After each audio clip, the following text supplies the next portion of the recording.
You stand upon the uneven crest of a hill that rises just beyond the northern edge of the city of Thebes.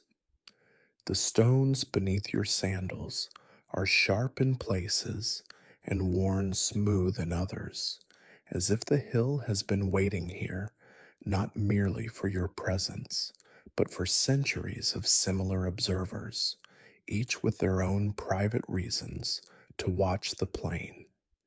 Sparse grass covers the slope in pale, desaturated greens and yellows, the brittle stalks leaning at angles, determined not by any vigorous growth, but by the prevailing wind that sighs endlessly from the north. Small, stubborn bushes cling to the soil here and there, their leaves dusty and matte, offering no fragrance, no flowers, only the impression that they will remain here long after the men and their ambitions have passed. The sky above is not one of dramatic color or urgent omens. It is a dull, unpolished gray, thick with a kind of cloud that will not break into rain, but will linger for hours, perhaps for the whole day, as if concerned that too much sunlight might make people hopeful. You notice how this diffused light flattens the world around you, the fields, the ridges of distant hills, and the long city wall below seem to exist without depth, without urgency. The air is dry, but it carries something faintly unsettling, the smell of dust disturbed somewhere far away, and beneath it, a trace of wood smoke too distant to identify. Below your vantage point, the land ascends in terraces towards the city. Low stone walls separate patches of farmland, most of them bare after harvest, the soil darkened by the faint moisture of the early autumn season. Here and there, the wiry outlines of dormant grapevines cling to their posts, leaves already browned and curled. Olive groves stand farther off, their silvered foliage trembling slightly in the wind, as they have done through countless uneventful days and through the approach of more than one army. The city of Thebes lies ahead, its circuit of stone walls dull and lichen marked. Towers rise at uneven intervals, the masonry pitted with age, repaired here and there with fresher stone that stands out awkwardly from the original work. From this distance, the city appears calm enough. No smoke beyond the habitual hearths, no visible commotion, but you know that the air within is taut, conversations measured, movements watched. It is there, on the horizon, beyond the rolling terrain, that you first notice them. Small shapes that might, to an inattentive eye, be mistaken for uneven clumps of scrub or for flocks of birds in slow descent. They are neither. These are points of movement, dark against the paler land, expanding and contracting with the uneven undulation of men marching in ordered groups. The space between them is filled with emptiness now, but you imagine that soon the spaces will be occupied by the rhythm of banners, the shifting glint of metal, the creak of leather straps. The wind brings no sound yet. The distance swallows the impact of feet on dry earth, the grind of wheels, the occasional call. This is not surprising. The Macedonian army moves deliberately, in a way designed to close distance without haste, conserving the precision of its formation. There is no rush. Armies like this do not hurry.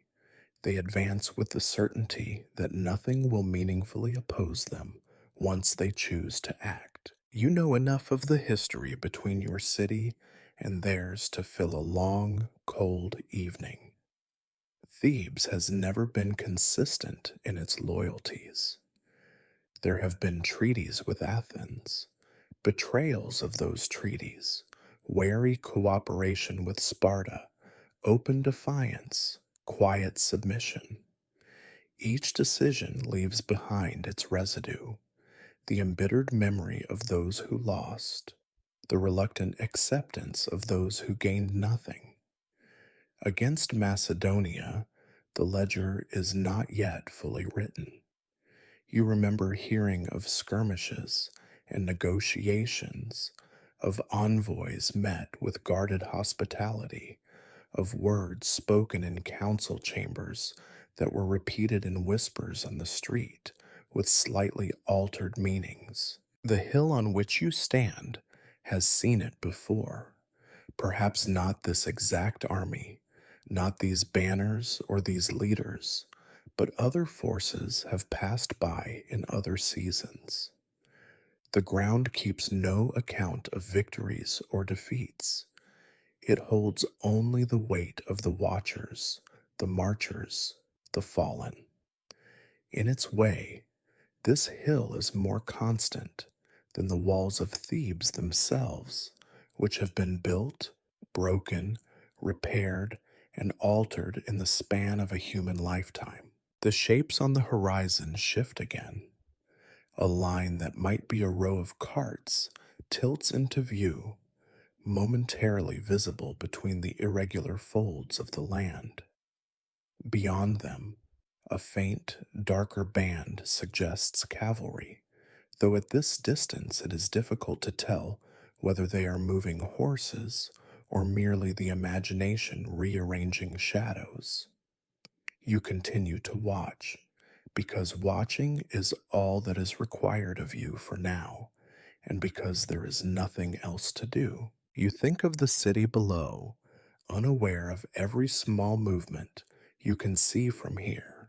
The people are perhaps going about tasks that seem necessary but irrelevant, fetching water, repairing a cart axle, sweeping a courtyard. The slow arrival of an army is not like the sudden arrival of a storm.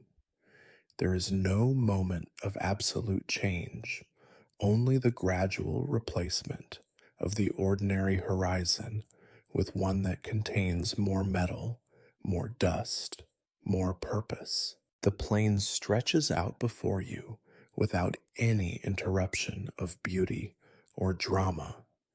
It is not a battlefield yet. It is simply the flat space where grain is sown, where goats are grazed, where trade caravans move with the seasons. But soon it will be the space where other arrangements are made, arrangements that require shields and spears and men who know how to hold them. And then, eventually, it will go back to grain and goats, because that is what plains do. For now, you stand and observe. The hill remains. The city waits. And somewhere in the far distance, the Macedonian army continues its slow approach, as though the outcome is already decided, and all that remains is for the ground to accommodate the passing of so many feet. You remain upon the hill, though your eyes drift beyond the immediate sweep of the plain and toward the broader expanse of Boeotia itself. This is a land with a name older than the men who now march toward it, older than the cities that compete for its control, older even than the roads that thread it together. It is a name that appears in old inscriptions, scratched onto stone in letters whose edges have worn faint under rain and wind, but which are still readable to anyone patient enough to look. To the west, there are towns that have long been locked in cycles of rivalry and alliance with Thebes. Orchomenus lies there, with its own proud stories of former power, tales of treasuries filled in the time of heroes, of swift chariots racing over flatlands now divided into measured fields. Further south, the smaller settlements cling to their independence by shifting their loyalty according to the season's advantage. The history of each is neither short nor simple.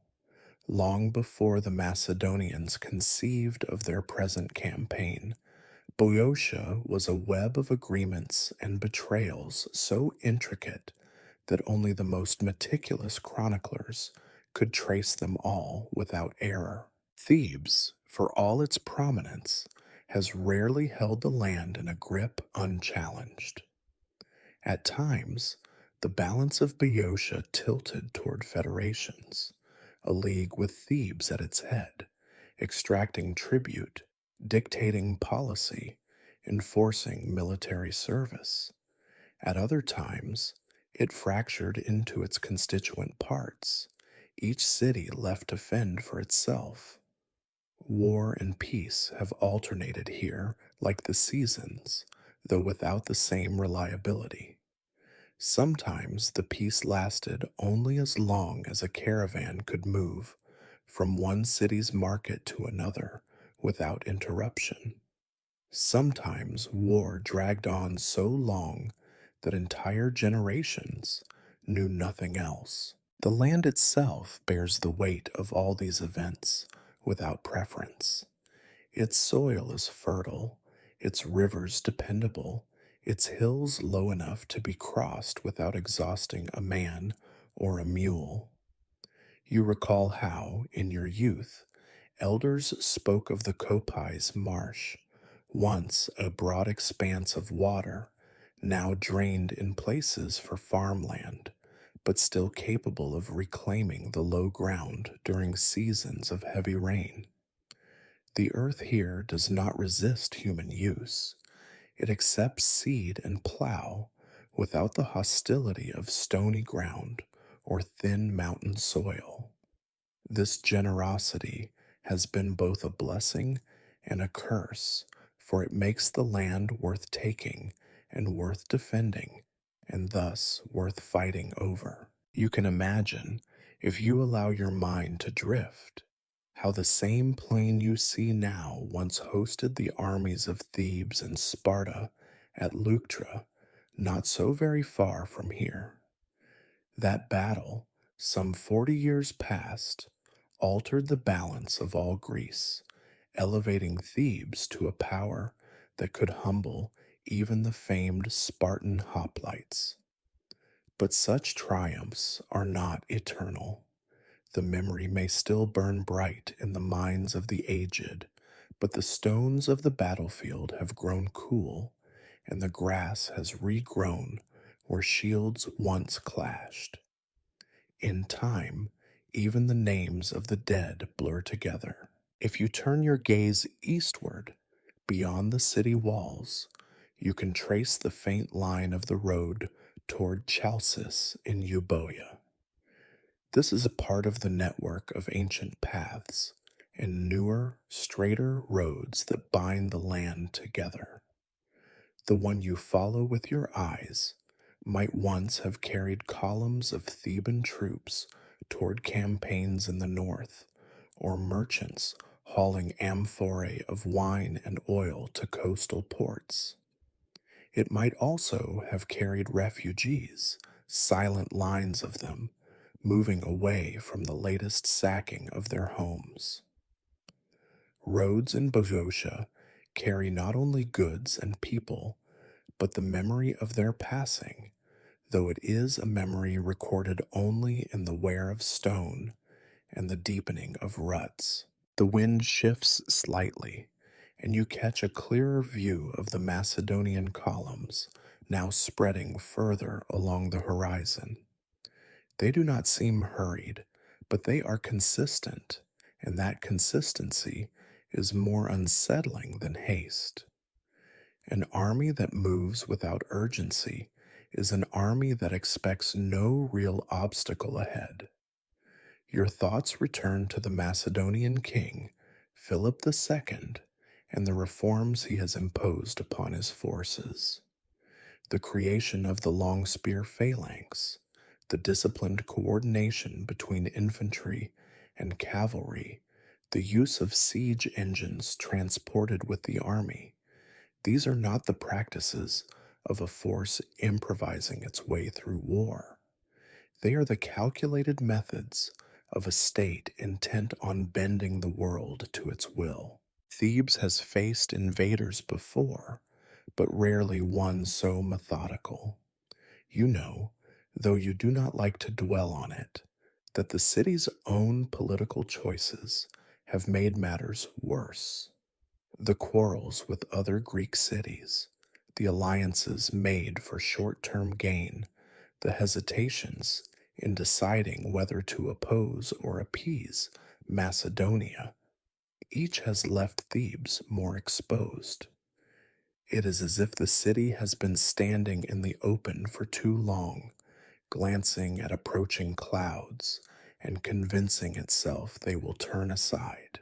Farther afield, beyond the edges of Boeotia, there are other lands whose names weigh heavily in the calculations of kings and generals.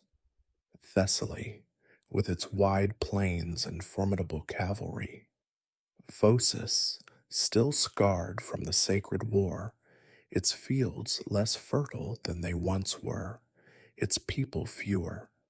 Macedonia itself, far to the north, where the mountain passes guard the approaches, and where the king has forged his army into the tool now advancing toward your city. But here, on this hill, the world feels strangely still. The history you recall, the geography you observe, the politics you consider, they do not move at the pace of the men marching in formation far away.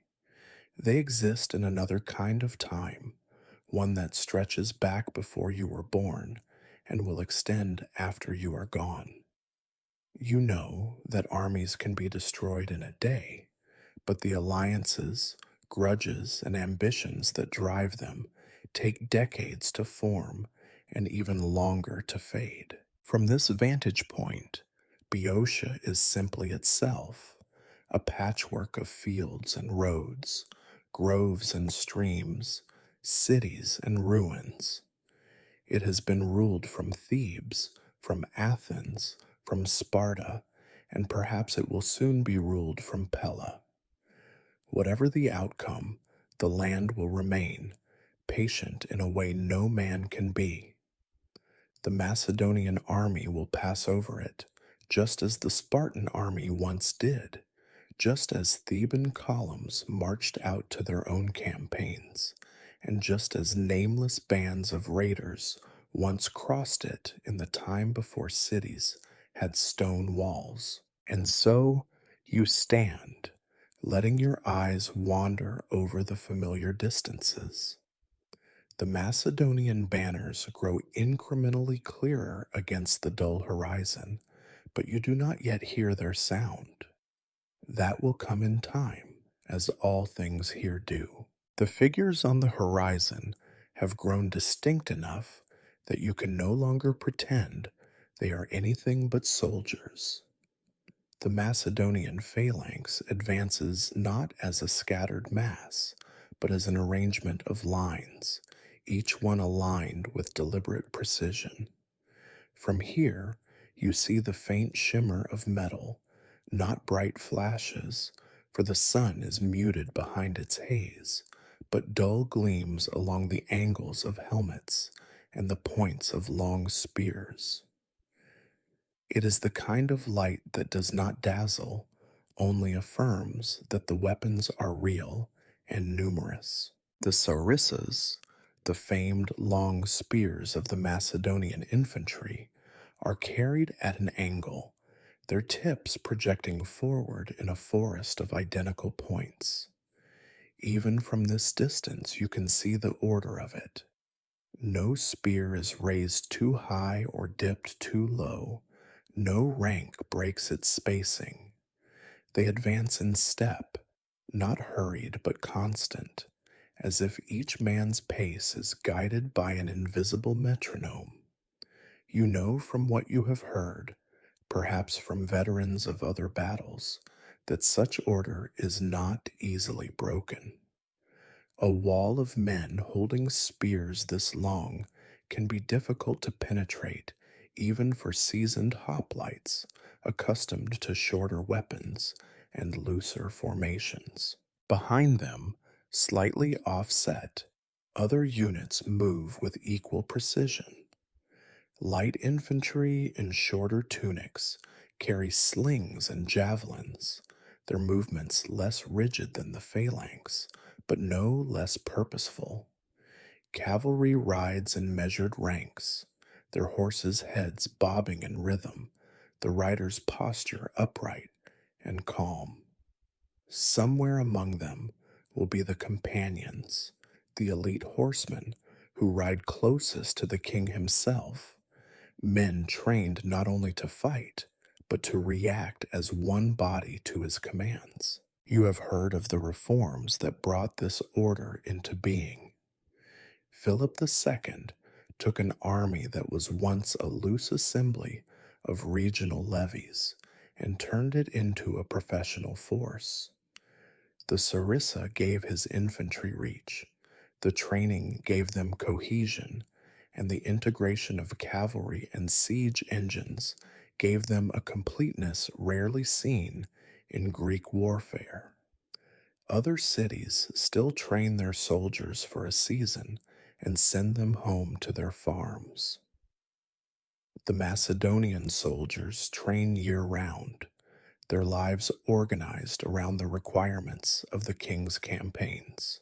The sounds reach you now, faint but unmistakable, the creak of leather straps as they shift under the weight of armor, the hollow thud of feet striking the earth in rhythm, the occasional jangle of metal fittings. Somewhere among those sounds is the steady grind of wagon wheels, transporting supplies, perhaps carrying sections of siege towers or catapults. The noise is not loud, but it is steady, and the steadiness has a weight to it that momentary clamor cannot match. The wind brings the scent of them, too, the dry, earthy smell of dust stirred by hundreds of feet, the sharper tang of sweat and oiled leather, and beneath it, the faint odor of horses. It is a smell you could follow blindfolded and still know it for what it is. An army on the move, with all its necessary parts functioning in their usual practical manner. The plain between you and them offers no natural obstacle.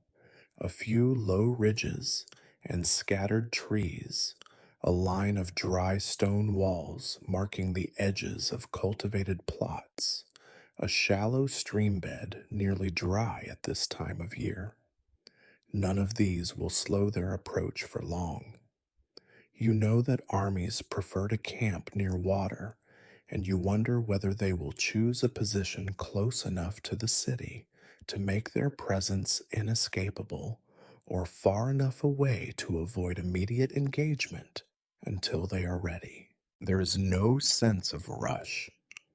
They are not charging toward the walls, nor sending forward skirmishers to provoke a response. They advance as though this is simply another stage in a journey, as though the end is already determined and the pace is a matter of convenience. That is what unsettles you most, not the thought of an attack, but the absence of urgency, as though they believe there is no need to hurry because nothing can stop them. Your thoughts drift to the city behind you. You imagine that on the streets, talk is already spreading, rumors of the army's size, guesses at the hour they will arrive, speculation on whether allies will appear in time. The council will be meeting, perhaps arguing over whether to hold the walls or attempt negotiation. You know how such discussions go. Voices rising in favor of bold defiance, others urging caution, each citing past events as proof of their wisdom. The archives of Thebes must be heavy with records of such councils, written in the same formulaic phrases no matter the century. The army draws closer, and details become clearer.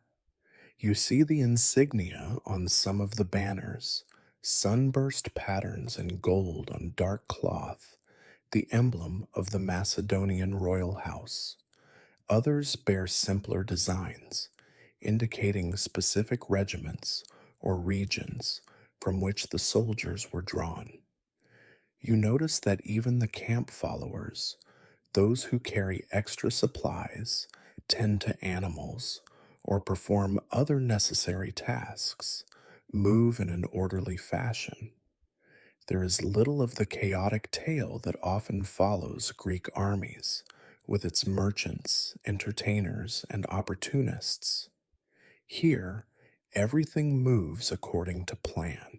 You recall the accounts of earlier Macedonian campaigns, how they took city after city in the north, how they crossed into Thessaly and reorganized the balance of power there, how they imposed settlements on the Greek world after the Sacred War.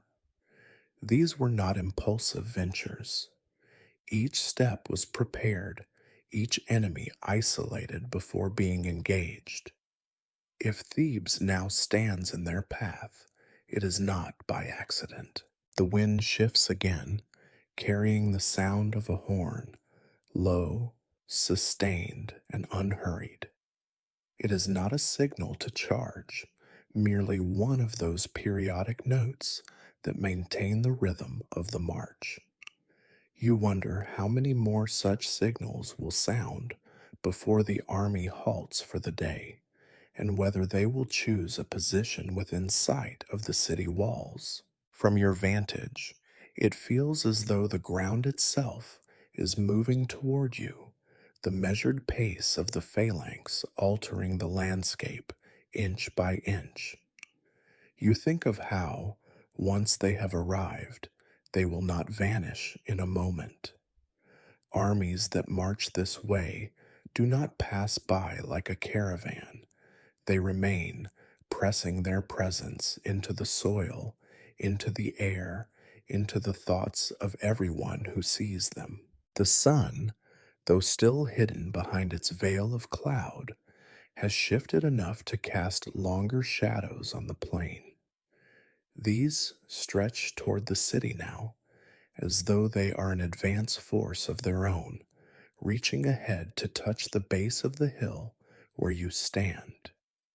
The army is still some distance away, but it is close enough now that you know the day will not end without Thebes feeling its nearness. You remain on the hill, because standing here is what you can do. You watch as the Macedonian approach continues, slow, steady, and without doubt. By the time the army has drawn near enough to be counted in rough measure, you have already descended from the hill and taken your place on a rise closer to the city's perimeter. From here, the scale of both the walls and the approaching force is more apparent. Thebes does not sit low, it rises upon its own ground, its walls tracing the uneven outline of the city like a dull stone crown. The towers interrupt the line at irregular intervals, their squared tops showing signs of repair in places where the original blocks had cracked or fallen. In the pale light of the day, the stones look more worn than defiant. Closer still, you can see the weathered surfaces of the gates. Each is a layered structure, outer doors of thick timber bound with bronze, inner gates of similar make, and between them a short corridor of stone. The bronze fittings, once polished to a dull gleam, have long since darkened to a greenish brown. A few guard details stand at intervals, their postures more indicative of duty than eagerness. From a distance, they might appear vigilant, but up close you would see that they glance more often at one another than at the field before them. Beyond the gates, inside the walls, the streets run toward the central heights of the city, the Cadmea, the fortified inner citadel.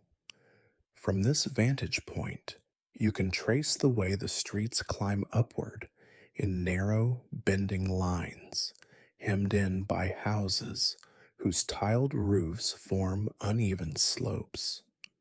Chimneys give off occasional threads of smoke, more from cooking fires than any deliberate signal. You think of how those houses will look from above if the Macedonian siege engines are brought forward, roof tiles broken, courtyards stripped of their coverings, walls reduced to lines in the dust. In front of the city, the ground has been cleared of anything that might offer cover to an enemy. No sheds, no orchards, no hedges remain within bowshot.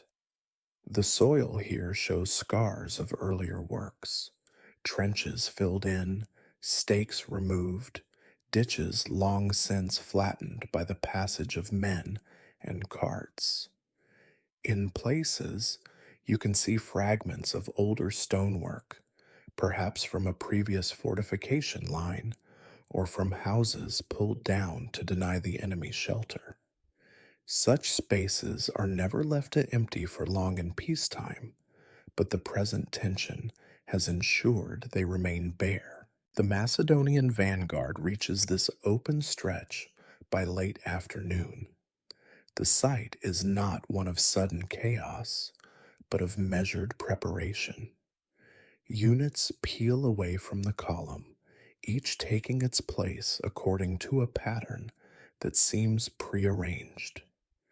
Cavalry moves to the flanks, light infantry fans out ahead to probe the ground, and the heavy infantry of the phalanx halts at a respectful distance from bow range.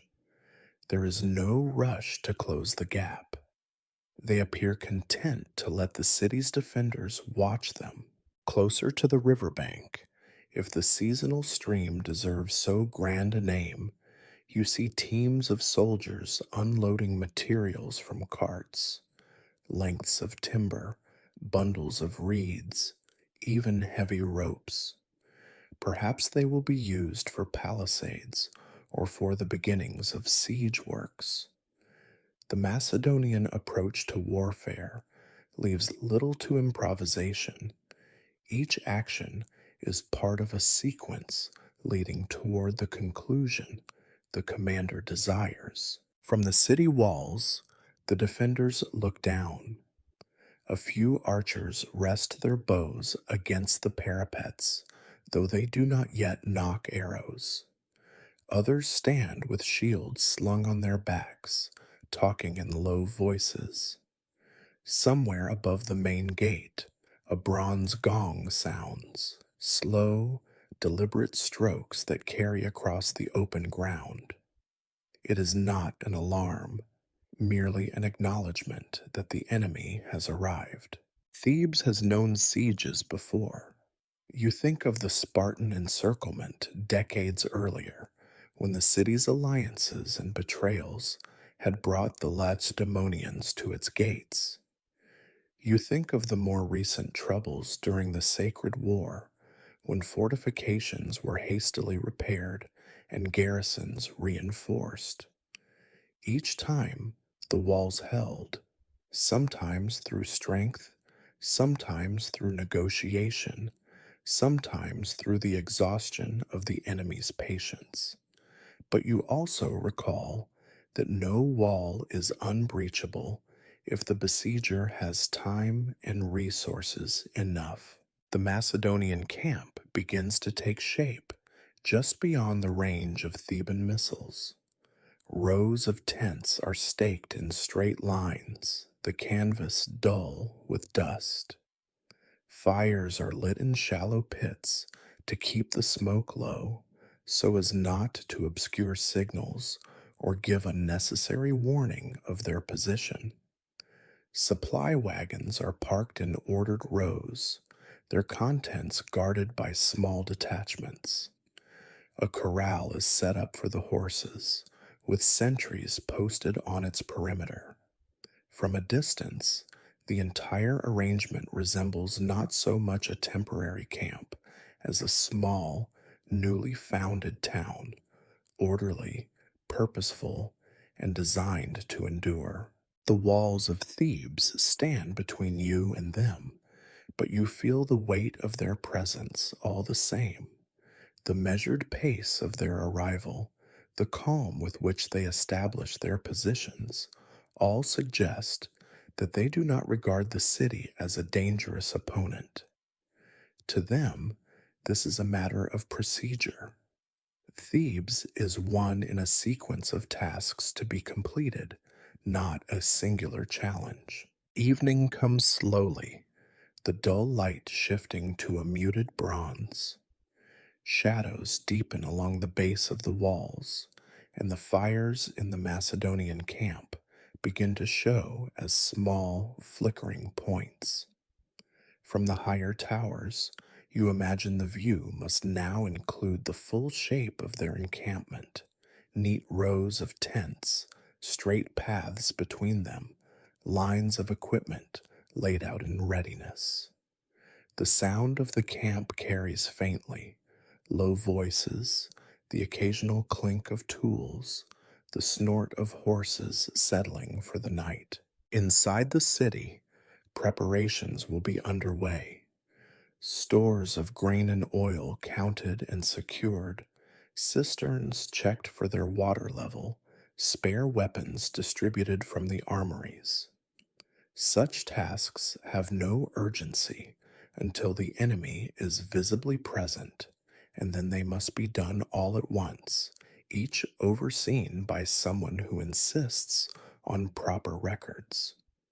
You know that in some house within the walls, a scribe is even now recording the arrival of the Macedonian army in a ledger, noting the day and perhaps the hour, so that in some future season someone can read it aloud and remember how it began. The night will be long. The fires beyond the walls will burn until the watch changes and then burn again. The walls will be manned in rotation, each guard marking the passage of hours by the movement of the stars and the dimming of the fires as fuel is consumed. Somewhere in the Macedonian camp, a commander will sleep, knowing that the next steps are already planned, while within Thebes, counselors will argue until the candles gutter and the ink dries on whatever decision they fail to reach. You remain by the wall, hearing the muffled echoes of both sides, the ordered murmur of the besiegers, and the restless shifting of the besieged. Between them lies only the strip of cleared ground, silent and empty for now, but waiting. The day ends without an arrow loosed or a spear lifted in earnest. Thebes remains behind its walls, the Macedonians beyond their camp boundaries, and between them, the open ground holds its emptiness like a shallow basin that will, in time, be filled. The sky dims slowly, as if reluctant to change, the cloud cover absorbing the last of the light, so that dusk arrives without the brief flare of sunset. The horizon is a muted band of gray-brown, indistinct in its separation from the land below. From the parapet where you stand, the Macedonian camp is visible in its entirety now.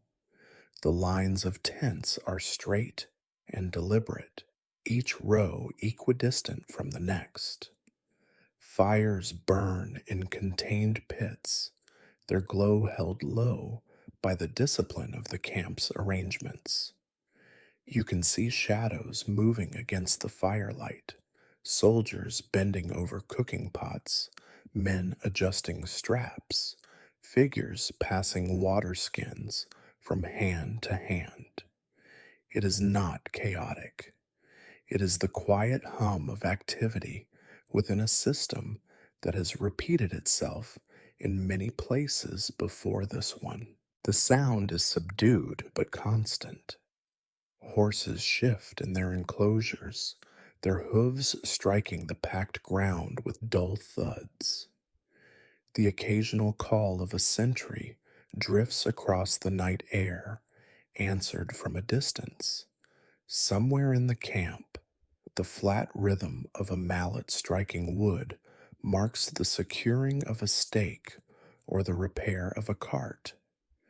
These noises are absorbed by the stillness of the plain, carried upward to the walls, but losing urgency in the journey. Within the city, the rhythm is different. Narrow streets echo with the muted tread of guards moving between posts. Oil lamps burn in windows, casting irregular shapes on the ground. Somewhere, the council is still in session, voices rising and falling in debate over strategy and necessity. Arguments turn in circles, whether to attempt a sally, whether to send envoys, whether to trust that allies might yet appear. The records of Thebes are full of such debates, their outcomes preserved in the same careful handwriting, regardless of whether they ended in triumph or ruin. The stores are being checked again, grain bins sealed against moisture, amphorae of oil stacked in guarded cellars, salted meat hung in the cool darkness of the lower rooms. The city will need these supplies if the Macedonians intend a long encirclement. Wells and cisterns are tested for water levels. Buckets are raised and lowered as though the repeated motion might somehow increase the supply. The work is tedious but necessary. Sieges are not decided only by weapons. They are decided by the endurance of the defenders and the patience of the attackers. You move along the wall, pausing at intervals to look outward. The fires in the Macedonian camp are now steady points, flickering only slightly in the faint wind. They seem arranged as carefully as the tents, each placed so that its light contributes to an overall order rather than to individual comfort. It gives the impression not of a temporary halt, but of a presence prepared to last. Above you, the sky is clearing. The clouds that hung all day are breaking apart, revealing patches of deep blue and the first cold stars. Their light is faint compared to the glow of the campfires, but more constant. You think of how many nights these stars have looked down upon armies encamped on this plain, Theban, Spartan, Persian, and now Macedonian. None of those armies remain, yet the stars are unchanged. In the Macedonian camp, the sounds shift as the night deepens. The clatter of tools diminishes, replaced by quieter exchanges. Sentries pace the perimeter, their movements marked by the occasional glint of metal in the firelight. The horses settle, their breathing slow and regular. Somewhere, a dog barks once, then is silent. It is the stillness of a camp that knows what it will do tomorrow and sees no need to alter its rest for the sake of haste. Inside the city, the air feels heavier. The gates are barred, the watchtowers fully manned. The streets are mostly empty now, save for the occasional messenger moving between posts or the muffled step of a patrol. In some houses, families remain awake, speaking in low tones that do not carry beyond their doors. Others have extinguished their lamps and lie in uneasy rest. Thebes has faced nights like this before, but familiarity does not bring ease. You know, as you stand here, that tomorrow may not begin with an assault. The Macedonians might wait, tightening their encirclement, probing for weaknesses, sending demands to the council. Or they might strike without warning, testing the city's defenses while the morale of its people is still uncertain. Either choice will be deliberate. Their commander will not waste his men on an action that does not serve his plan. The open ground between wall and camp remains unchanged. No lines have yet been drawn upon it, no bodies fallen to mark it as a battlefield. It is merely space, holding the tension between two forces. Yet you know how quickly such a space can alter. In a matter of hours, it could be filled with the shouts of orders, the clang of weapons, the smoke of burning wood, or it could remain as it is for days, each side watching the other, waiting for the first decisive move. The night passes slowly. The stars move across the sky in their unhurried arc.